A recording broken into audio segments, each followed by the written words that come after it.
मेरे प्यारे देशवासियों, नमस्कार। मन की बात में एक बार फिर आप सबसे जुड़कर मुझे अत्यंत आनंद हो रहा है। 2026 का आधा साल बीतने को है।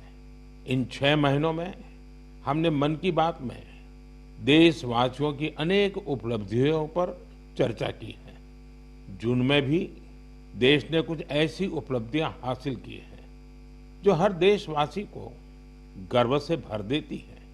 ये सफलताएं देश की सुरक्षा और आत्मनिर्भरता से जुड़ी है। हाल ही में मुझे कोलकाता में नौसेना से जुड़े एक कार्यक्रम में शामिल होने का अवसर मिला। वहां आईएनएस दुनागिरी, आईएनएस संशोधक और आईएनएस अग्रय को भारतीय नौसेना के बेड़े में शामिल किया गया। इन शिप्स की डिजाइन और मैन्युफैक्चरिंग तक सब कुछ स्वदेशी है। साथियों, जून के महीने में ही एविएशन सेक्टर में भी देश ने एक बड़ी सफलता पाई। C295 यह विमान मेड इन इंडिया है और C295 विमान ने अपनी पहली उड़ान पूरी की है और ऐसे 40 विमान भारत में ही बनाए जा रहे हैं। इससे एमएसएमई और एरोस्पेस सेक्टर को नई शक्ति मिल रही है, रोजगार के अवसर बढ़ रहे हैं और आत्मनिर्भर भारत का संकल्प भी मजबूत हो रहा है। इसी महीने डीआरडीओ ने स्वदेशी long range land attack cruise missile का भी सफल परीक्षण किया है। इसको डीआरडीओ की लेबोरेटरी और इंडियन इंडस्ट्री पार्टनर्स ने मिलकर बनाया है।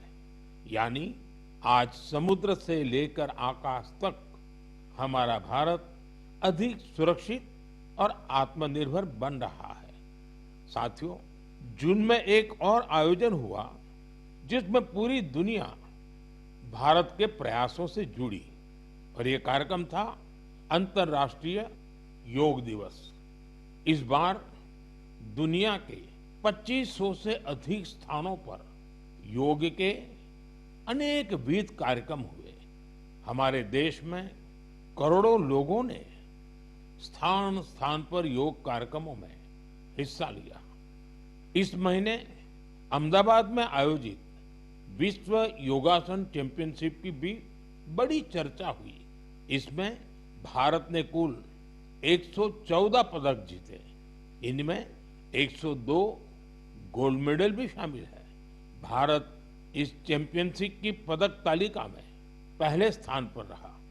मैं सभी विजेता खिलाड़ियों को बहुत बहुत बधाई देता हूं। साथियों, किसी भी राष्ट्र की आत्मा उसके लोग होते हैं और जब उस देश के लोग कोई संकल्प लेते हैं तो कोई भी शक्ति उन्हें अपने लक्ष्य से डिगा नहीं पाती।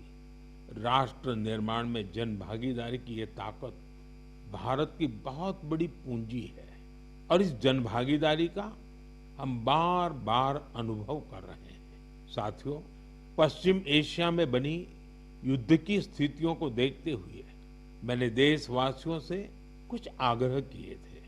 मैंने कहा था कि जहां तक संभव हो कुछ समय के लिए गोल्ड, सोना खरीदने से बचें। लोगों से कहा था कि विदेश में छुट्टियां मनाने से बचें। मैंने लोगों से कार पूलिंग को भी बढ़ावा देने की अपील की थी।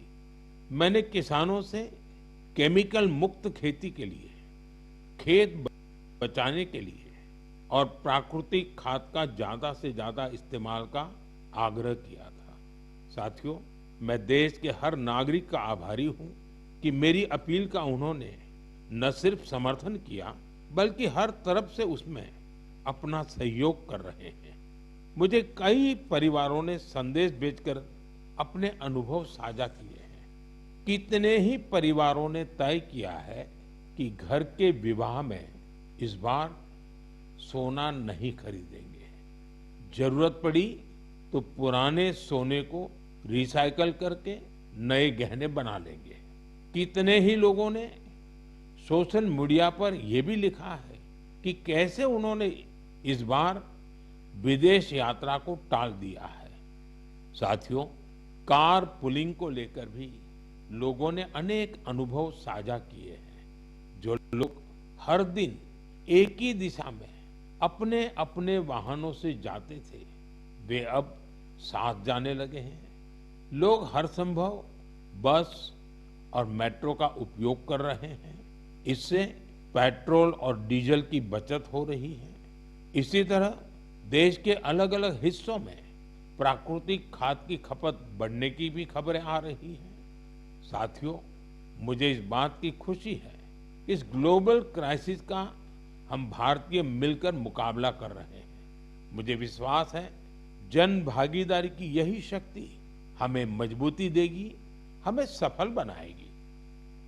मेरे प्यारे देशवासियों, हमारे देश में जन्मदिन, शादी ब्याह, पारिवारिक कार्यक्रम होने के साथ ही पूरे समाज का भी उत्सव होता है।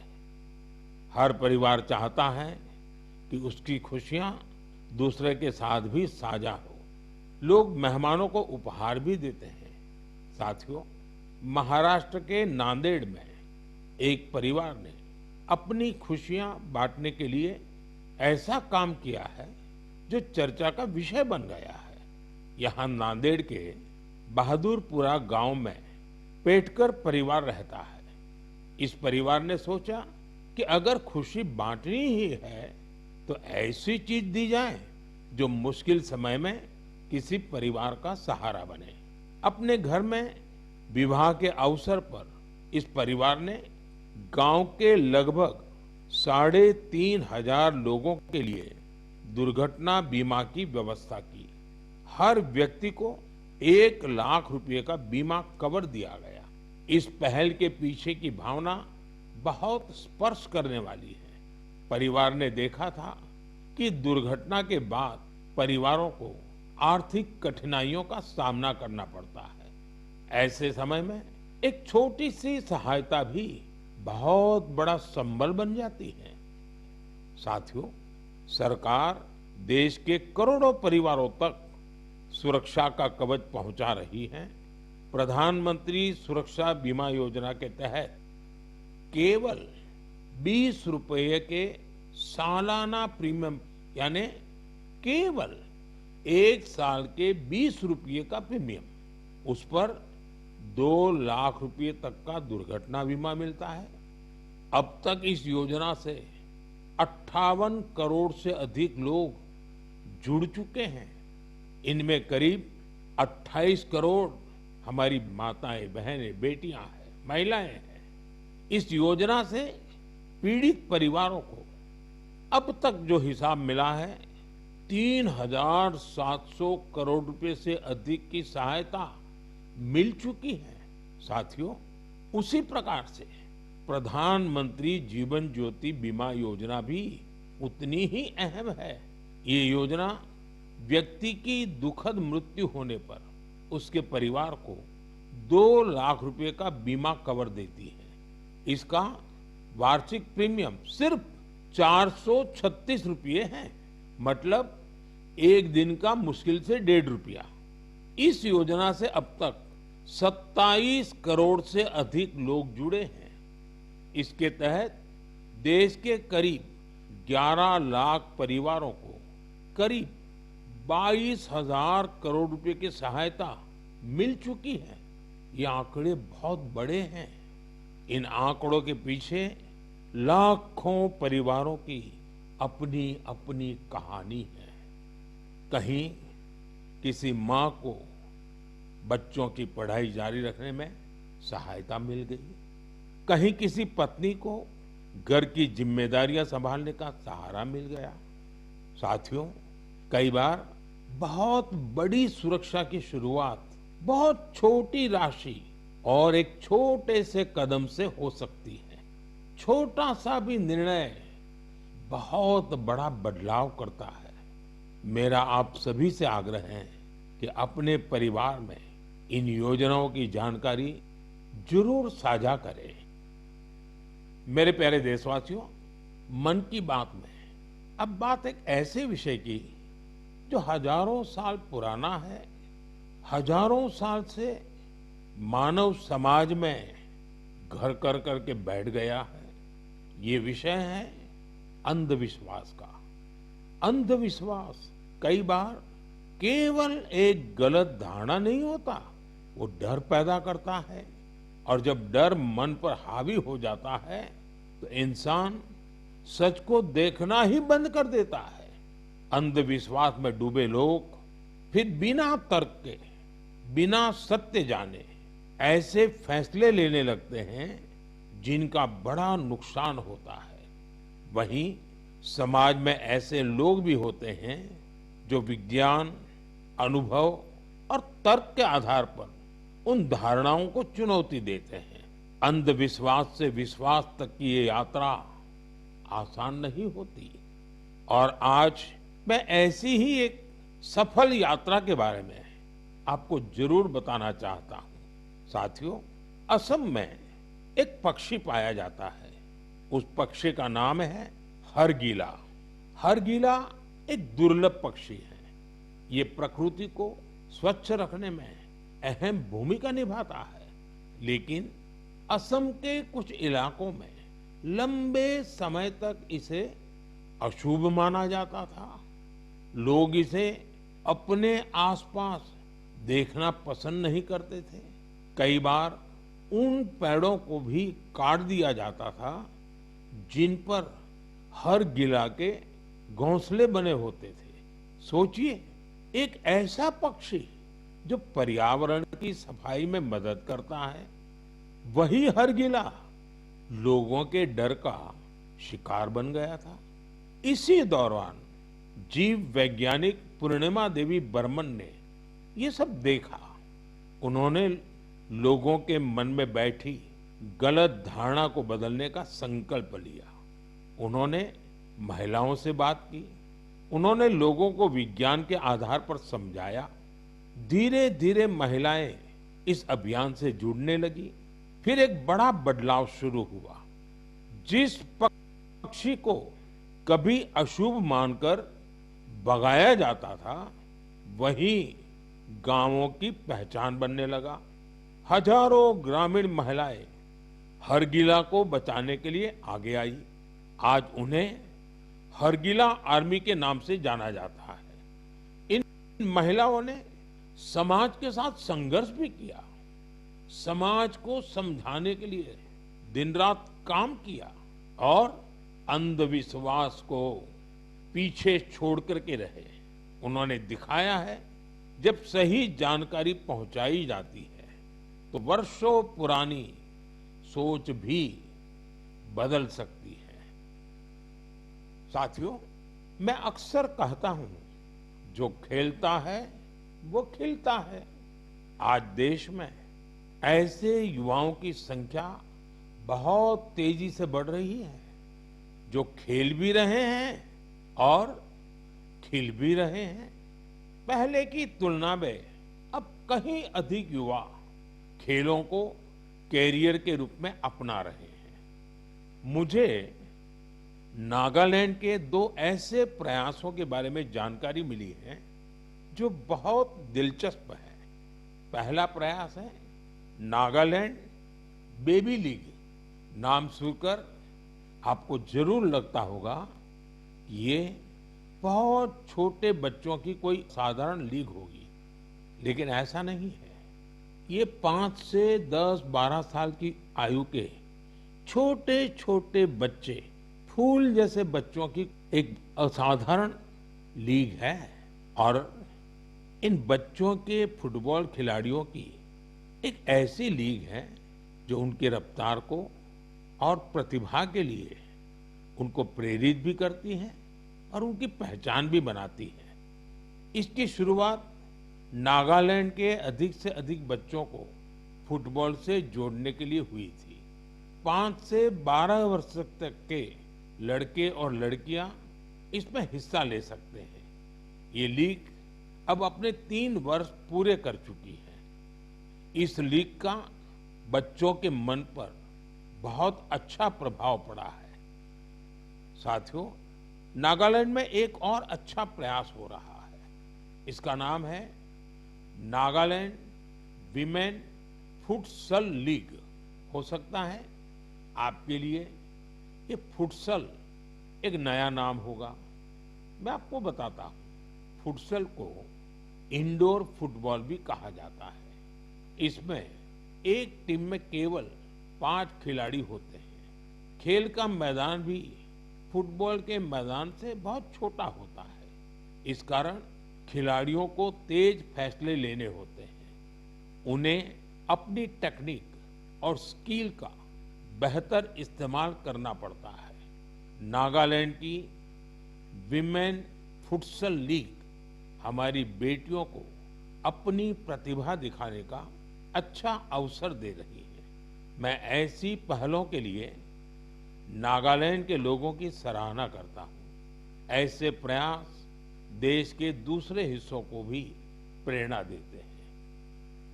साथियों, ये टेक्नोलॉजी का युग है। हर दिन नई रिसर्च हो रही है, नए नए एआई इनोवेशन सामने आ रहे हैं। इस दौर में एक सवाल बहुत महत्वपूर्ण है, लोगों की क्रिएटिविटी को कैसे बचाए रखा जाए। नई टेक्नोलॉजी के साथ आगे बढ़ते हुए हम अपनी जड़ों से कैसे जुड़े रहें, इन सवालों का समाधान खोजा है नालंदा विश्वविद्यालय ने। हजारों साल पुरानी हमारी नालंदा विश्वविद्यालय अब नए अवतार के रूप में भारत का भाग्य गढ़ रही है। 2 साल पहले मुझे नालंदा विश्वविद्यालय के नए परिसर के लोकार्पण का अवसर मिला था। नालंदा विश्वविद्यालय ने शास्त्रार्थ की हमारी प्राचीन परंपरा को फिर से जीवन किया है। शास्त्रार्थ केवल अपनी बात रखने का माध्यम नहीं है, ये वाद, संवाद और मंथन की एक अनुशासित प्रक्रिया है। इसमें तर्क के साथ, तथ्य के साथ अपनी बात कहना बहुत जरूरी होता है और उसमें आपकी महारत होनी चाहिए। दूसरों के विचारों को धैर्य से सुनने और समझने की सीख भी इस शास्त्रार्थ की प्रक्रिया से मिलती है। मुझे खुशी है कि नालंदा विश्वविद्यालय ने इसे अपने दीक्षांत समारोह का हिस्सा बनाया। इसमें भाग लेने वाले करीब आधे स्टूडेंट्स अन्य देशों से आए थे। एक प्राचीन परंपरा को आज के समय से जोड़ने का ये प्रयास बहुत सराहनीय है। मैं इसके लिए नालंदा विश्वविद्यालय को बहुत बहुत बधाई देता हूं। मैं देश के दूसरे विश्वविद्यालयों से भी आग्रह करूंगा कि वे ऐसी पहल पर विचार करें। साथियों, जड़ों से जुड़े रहकर युवाओं को नई टेक्नोलॉजी के लिए तैयार करने का एक और अच्छा प्रयास हो रहा है। दिल्ली में स्थित central Sanskrit university artificial intelligence और डेटा साइंस में बीटेक प्रोग्राम शुरू करने जा रही है। ये आधुनिक टेक्नोलॉजी को भारत के पारंपरिक ज्ञान से जोड़ने की दिशा में एक महत्वपूर्ण कदम है। इससे भारतीय भाषाओं के लिए नए एआई टूल्स तैयार करने में मदद मिलेगी। हमारे प्राचीन ग्रंथों और पांडुलिपियों को डिजिटल रूप में संरक्षित करने के काम को भी नई गति मिलेगी। मैं सेंट्रल संस्कृत यूनिवर्सिटी को इस प्रयास के लिए बहुत बहुत शुभकामनाएं देता हूं। साथियों, आज भारतीय संस्कृति दुनिया के अलग अलग हिस्सों तक पहुंच रही है। हमारे गीत, संगीत और आध्यात्म को दुनिया भर के लोग जान रहे हैं और अपना रहे हैं। भारत से हजारों किलोमीटर दूर कैरिबियन सागर में डोमिनिकन रिपब्लिक नाम का एक देश है। वहां भारतीयों की संख्या करीब 100 है, शायद उससे भी कम होगी। इसके बावजूद भारतीय संस्कृति और आध्यात्म से जुड़ा एक बहुत अच्छा प्रयास वहां हो रहा है। वहां स्पेनिश बोलने वाले कुछ लोगों ने एक टीम बनाई है। इस टीम का नाम है ब्रह्म कमल डोमिनिकाना। टीम के सदस्य मिलकर वैदिक साहित्य का अध्ययन करते हैं। वे वैदिक मंत्रों का उच्चारण भी सीख रहे हैं। उन्हें इसकी कोई फॉर्मल ट्रेनिंग नहीं मिली है, लेकिन उन्होंने ऑडियो रिकॉर्डिंग सुनकर वैदिक मंत्रों का सही उच्चारण सीखा है। आज वे कई मंत्रों का बहुत अच्छे से जाप कर लेते हैं। इनमें पुरुष सूक्तम, श्री सूक्तम, श्री रुद्रम, दुर्गा सूक्तम और देवी महात्म्य शामिल है। भारत से इतनी दूर रहकर हमारी परंपराओं को सीखने का उनका ये प्रयास बहुत प्रेरक है। मैं ब्रह्म कमल डोमिनिकाना वहां के सभी सदस्यों को उनके प्रयासों के लिए शुभकामनाएं देता हूं। मैं ऐसे सभी लोगों की हृदय से सराहना करता हूं जो भारतीय संस्कृति को दुनिया भर में लोकप्रिय बनाने के लिए निरंतर प्रयास कर रहे हैं। मेरे प्यारे देशवासियों, मेघालय की पहचान बादलों से है, खूबसूरत नजारों से है। जो मेघालय जाता है उसे वहां के लोगों का अपनापन भी लंबे समय तक याद रहता है। लेकिन मेघालय की एक और विशेषता है जिसकी मैं आज मन की बात में आपसे चर्चा करना चाहता हूं। ये है मेघालय के रूट ब्रिज। रास्ता वाला रूट नहीं, जड़ों वाला रूट। इन रूट ब्रिजों की कहानी बहुत रोचक है। ये ब्रिज कुछ दिनों या कुछ वर्षों में नहीं बनते। इन्हें तैयार होने में कई दशक लगते हैं। रबर के पेड़ों की जड़ों को धीरे धीरे दिशा दी जाती है। इन जड़ों को जल धाराओं के पार ले जाया जाता है। समय के साथ वही जड़ें एक मजबूत ब्रिज का रूप ले लेती है। इन ब्रिजों की एक और विशेषता है, ये जीवित ब्रिज है। समय बीतने के साथ ये और मजबूत हो जाते हैं। इनमें मेघालय के लोगों की सृजनशीलता दिखाई देती है। इनके पीछे वर्षों का धैर्य और प्रकृति के प्रति गहरा सम्मान है। ये ब्रिज बताते हैं कि मनुष्य प्रकृति के साथ मिलकर कितनी अद्भुत चीजें बना सकता है। ये हमारे देश की इस धरती की धरोहर है। अब भारत ने मेघालय के रूट ब्रिजों को UNESCO world heritage site network में शामिल कराने के लिए आवेदन किया है। साथियों, क्लाइमेट चेंज के कारण इन रूट ब्रिजों के सामने कई चुनौतियां भी आती हैं। ऐसे समय में मेघालय के लोगों ने इस प्राकृतिक धरोहर के संरक्षण की जिम्मेदारी भी बखूबी निभाई है। पहले ये पता लगाना भी आसान नहीं था कि ऐसे ब्रिजों की संख्या कितनी है। स्थानीय लोगों ने खुद इनकी गिनती शुरू की। इसके बाद समुदायों ने इन ब्रिजों की देखभाल की जिम्मेदारी भी संभाली। आज स्थानीय लोग 120 से अधिक रूट ब्रिजों की देखरेख कर रहे हैं। कुछ टीमें हर साल इन पुलों की स्थिति की जांच करती हैं। कुछ लोगों ने आसपास के क्षेत्र को मजबूत बनाने के लिए नर्सरी भी तैयार की है। इस तरह के इनके संरक्षण के लिए एक पूरा इकोसिस्टम तैयार हो गया है। आपने देखा होगा, इस वर्ष हैली वारजी को पद्म अवार्ड से सम्मानित किया गया है।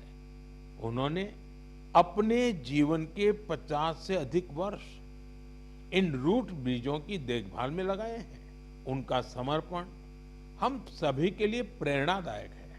साथियों, आपने कभी इन रूट ब्रिजों की यात्रा की हो तो उनकी तस्वीरें सोशल मीडिया पर जरूर साझा कीजिए।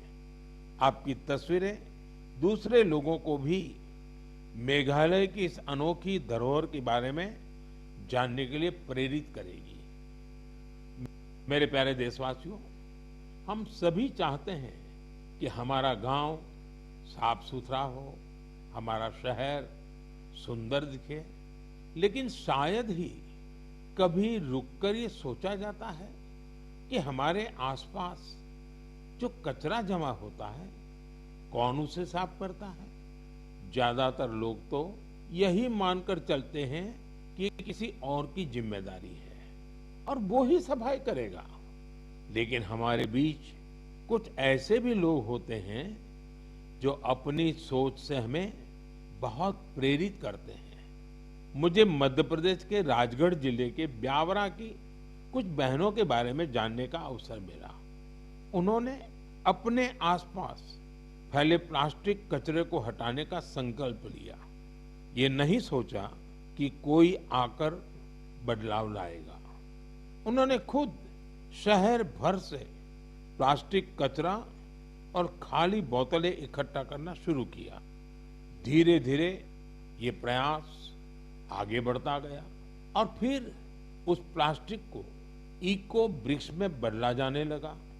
आज इन्हीं इको ब्रिक्स का उपयोग सार्वजनिक स्थानों को सुंदर बनाने में किया जा रहा है। राजगढ़ में पिछले कुछ महीनों में सैकड़ों किलो प्लास्टिक को रिसाइकल करके उनका बेहतर उपयोग किया गया है। यानी जो प्लास्टिक पहले शहर में प्रदूषण फैलाता था, आज वही इन बहनों के प्रयास से शहर की सुंदरता बढ़ाने में योगदान दे रहा है। मैं ब्यावरा की सभी बहनों और इस अभियान से जुड़े साथियों को बधाई देता हूं। मेरे प्यारे देशवासियों, मुझे कई लोगों ने पत्र लिखकर एक खास विषय पर बात करने का सुझाव भेजा है। ये विषय गणेश उत्सव से जुड़ा है। वैसे तो गणेश उत्सव में अभी काफी समय बाकी है, लेकिन लोगों ने ये आग्रह किया है कि इस विषय पर अभी ही बात होनी चाहिए। दरअसल गणेश जी की मूर्तियां बनाने का काम बहुत पहले शुरू हो जाता है।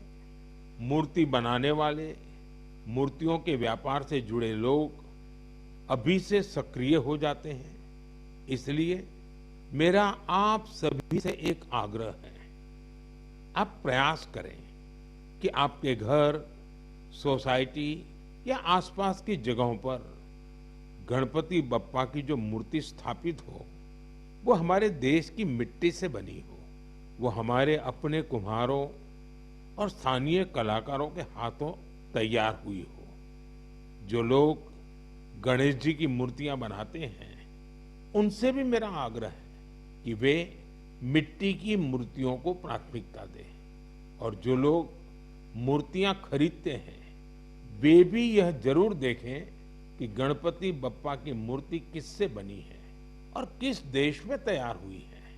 प्लास्टर ऑफ पेरिस से बनी मूर्तियां बिल्कुल न खरीदें। साथियों, मिट्टी की मूर्तियां पूजा के बाद सहज रूप से पानी में विलीन हो जाती है। इससे हमारी नदियां, तालाबों और पर्यावरण की रक्षा होती है। हमारी आस्था भी बनी रहती है और प्रकृति के प्रति हमारा दायित्व भी पूरा होता है। जब हम स्थानीय कारीगरों से मूर्ति खरीदते हैं, हम वोकल फॉर लोकल के संकल्प को मजबूत करते हैं। मुझे विश्वास है इस बार गणेश उत्सव में और ऐसे हर उत्सव में हम ऐसी सारी बातों पर जरूर गंभीरता से सोचेंगे और देश हित में कदम भी उठाएंगे। साथियों, हमारे देश की सबसे बड़ी शक्ति हमारे देश के लोग हैं। देश के अलग अलग हिस्सों में हो रहे छोटे बड़े प्रयास हमें बहुत कुछ सिखाते हैं। ये प्रयास बताते हैं कि जब मन में संकल्प हो और समाज का साथ मिले, तो कोई भी बड़ा बदलाव लाया जा सकता है। आप अपने आसपास हो रहे ऐसे प्रयासों के बारे में मुझे जरूर लिखते रहिए। अपने विचार और अपने सुझाव भेजते रहिए। हो सकता है आपके आसपास की कोई छोटी सी पहल पूरे देश के लिए प्रेरणा बन जाए। अगले महीने हम फिर मिलेंगे, देशवासियों के कुछ नए प्रयासों की चर्चा करेंगे। तब तक आप अपना और अपने परिवार का ध्यान रखिए। और हाँ, जल संचय तो करना ही करना है। बारिश के पानी की एक एक बूंद को हमें बचाना है। कैच द रेन, ये अभियान जरा भी ढीला नहीं होने देना है। तो मेरा खास आग्रह है, वर्षा का बूंद बूंद पानी हम मिलकर के बचाएं। बहुत बहुत धन्यवाद। नमस्कार।